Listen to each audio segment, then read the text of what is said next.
60대 남성이 절도 행각을 벌이다 경찰에 붙잡혀 법정에 섰습니다.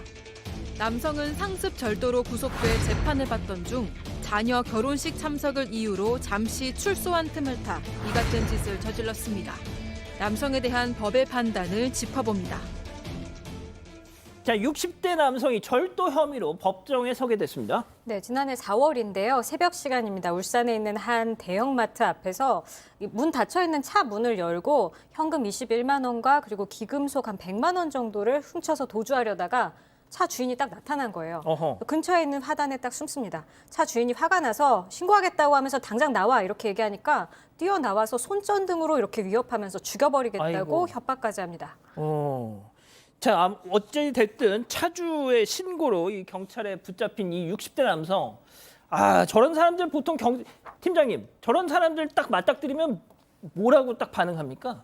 일단 아니라고 발뺌을 하는데요. 이 건에 대해서는 지금 차량 젊은 절도범이 맞는데 이 이제 차주한테 반항했다고 그러면 우리가 이제 준강도죄로 의뢰를 하거든요. 3년 이상 지형이 처할 수 있어요. 그런데 경찰이 일단 체포한 다음에 신분증을 확인하지 않습니까? 저희가 예. 그냥 신분을 알아야 되니까.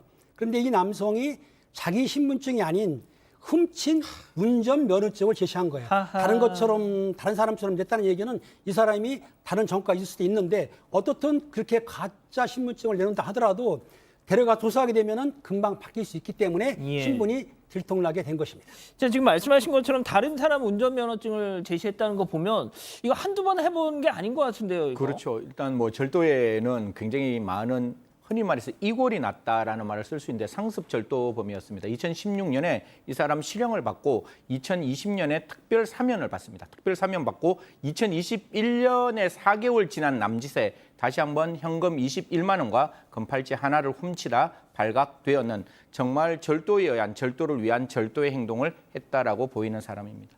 자, 들으신 것처럼 상습 절도로 구속이 됐는데 얼마 지나지 않아서 또 풀려나가지고 이런 짓을 했습니다. 자, 그 이유가 뭔지 체크포인트 짚어보죠. 아이가 결혼을 해서 이게 양 변호사님 혹시 감옥에 있다가 네. 아이가 결혼을 한다라는 이유로 그래도 이제 이 집안의 뭐 대사니까 너 갔다 와 이거였던 거예요? 그렇죠. 그러니까 형이 확정되지는 않고 구속돼서 형사 재판이 진행 중이었던 겁니다.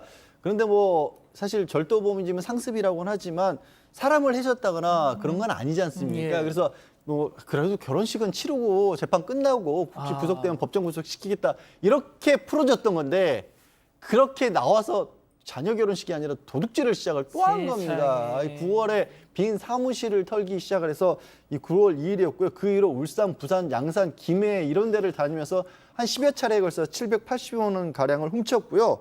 또 훔친 물건 중에 체크카드가 있었던 모양입니다. 이 체크카드를 이용해서 뭐 자기 필요한 것도 사고 거기에 이제 신분증 사무실을 털었으니까 다른 사람 신분증이 있을 거 아니에요. 그걸로는 또 중고차를 구매하는 데 쓰기도 했습니다. 아니 팀장님 진짜 뭐 저 사람의 자녀가 이번에 결혼한 자녀가 아들인지 딸인지는 모르겠지만 그것도 아버지라고 또 그래도 뭐 결혼식에는 모셔야겠다고 이렇게 딱 요청을 한 건데 세상에 가가지고 아이고 자식한테서 내가 죄인이다 하면서 그 결혼식에는 가진 못할 망정 그 와중에 또 저런 짓을 하면 이게 사람입니까 이게? 그러니까 60대 이 노인이 사실은 법을 좀 잘 아시는 분 같아요. 왜냐하면 사실상 구속집행 정지라는 것이 알다시피 재판 중에는 법원에서 결정으로 허가하는 걸 알고 있습니다. 알고 있는데 그 내용이 보게 되면은 장례 참석이라든지 출산, 중병 등 긴급한 상황을 할 수 있는데 일단 피해자를 석방을 기간을 정해주거든요. 그리고 주거 제한을 한 다음에 끝난 다음에는 다시 집행을 해가지고 구속을 시킬 수 있는데 예. 이 남성은 그 법망을 이용해가지고 다시 집행한 게 아니고 도주를 한 거죠.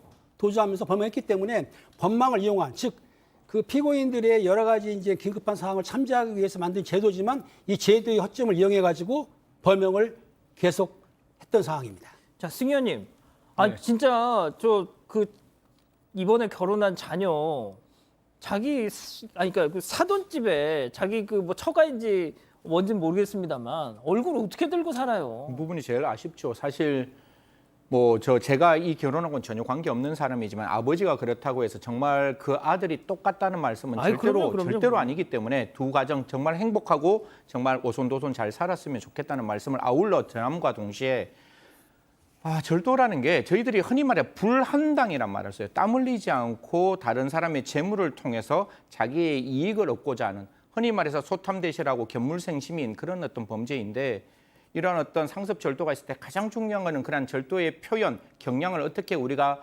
치료해주고 그 경량을 어떻게 막아줄 수 있을지에 대한 진지한 고민을 해야 되는데, 사실 교정시설이 어느 정도 자유박탈적 처분에 좀 국한되어 있고 그 사람에 대한 개선 교화가 조금은 부족할 수 있습니다. 그래서 이번에 아마 뒤에 이야기했지만 분명히 이 부분에 실행이 나왔을 것 같은데요. 그러면 그 경우에 있어서 정말 제대로 된 개선 교화가 될 수 있는 여러 가지의 치료 프로그램이 좀 같이 함께 적용되었으면 좋겠다라는 말씀드리겠습니다. 그러니까 진짜 이 조세형 보는 것 같아요. 진짜 이 정도면 중독이에요, 중독. 예?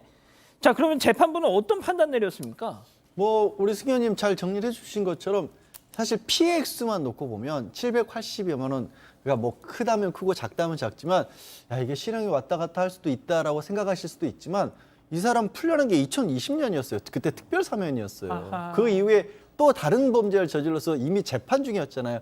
재판 받고 있는데 그게 자녀 결혼식 핑계로 나가서 또 이 범행을 저지른 겁니다. 이거 뭐 범죄가 몇 개가 되는 거예요. 게다가 이 죄질이 안 좋은 부분이 뭐냐면 절도를 하다가 다른 사람에게 들켰으면 그때부터 저항 안 하면 이게 죄목이 강도로 바뀝니다. 그래서 중강도가 되는 거거든요. 아하. 이런 것까지 저지른 거예요. 재판부에서도 너 도저히 안 되겠다. 이번에는 징역 4년. 이 절도와 관련된 범죄 치고는 상당히 무겁게 처벌을 받은 겁니다. 그렇군요. 알겠습니다.